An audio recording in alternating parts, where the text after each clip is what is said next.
こんにちは、サルタです。そして私は片山恵子と申します。どうぞよろしくお願いします。私は、寺澤睦美と申します。よろしくお願いします。では1曲目、風とケーナのロマンス、そして2曲目はウニャラモスターの作品で山のうち、2曲続けて吹かせていただきます。よろしくお願いいたします。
次の曲は寺澤光美作曲「緑の涙」という曲です。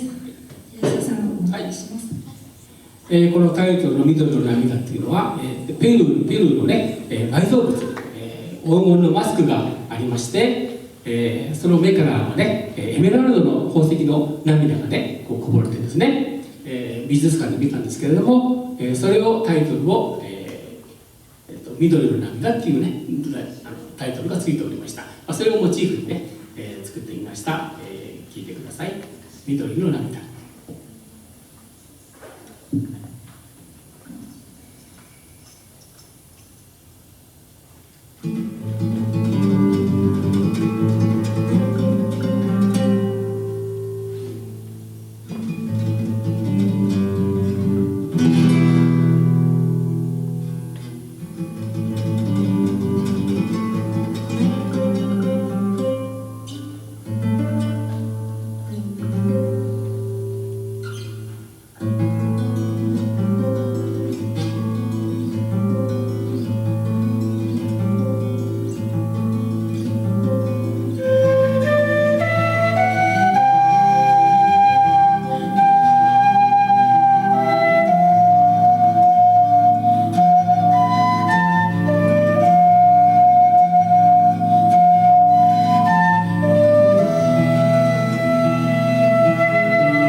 奏曲という曲です。チャランを2人で演奏させていただきます。よろしくお願いいたします。はい、この曲はとても大事な曲で、チャランゴのね、この奏法を確立したもう昔の人ですけども、ボリビアのマウロ・ヌニエスっていう人がいますね。ボリビアはスクレの人ですけども、その人が作ったね、大変基本的に大事な、いろいろテクニックがね、いろいろ入っている曲なんですね。これを2人でお送りします。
沢睦美作曲「せせらぎの黄色い花」です。はい、実は私はですね、黄色っていうのが異常に好きでして、子供の頃からね、今も好きなんですけども、子供の頃はその色鉛筆とかね、クレヨンとか、そこから黄色の色をね抜き出して引き出しの中縛っちゃうんですね。そういう変な犬みたいな習性がありまして、ですから当時の昔の私の描く絵にはですね、黄色が入ってないんですね。そういう変な癖がございまして、それで曲を作ったら、せせらぎにね、この辺たくさん湧水がありますけども、せせらぎにこう黄色い花びらが落ちまして、それが沈まないでね、ずっと流れていくっていう情景を曲にしてみました。聴いてください。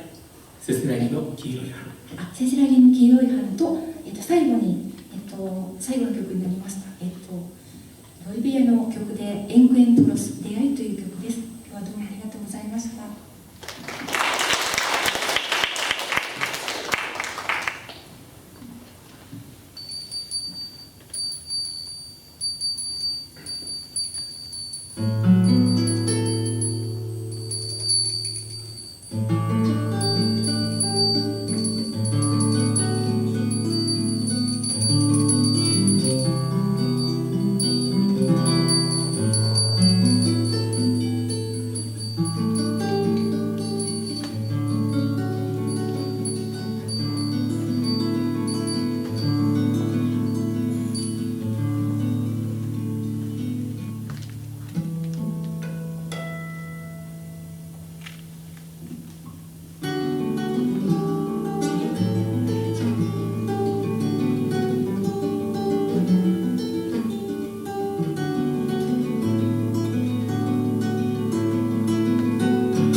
ありがとうございました。盛大な拍手をどうぞ。ありがとうございます。続きましてはラステルシーナス雅子さんの番です。準備お願いします。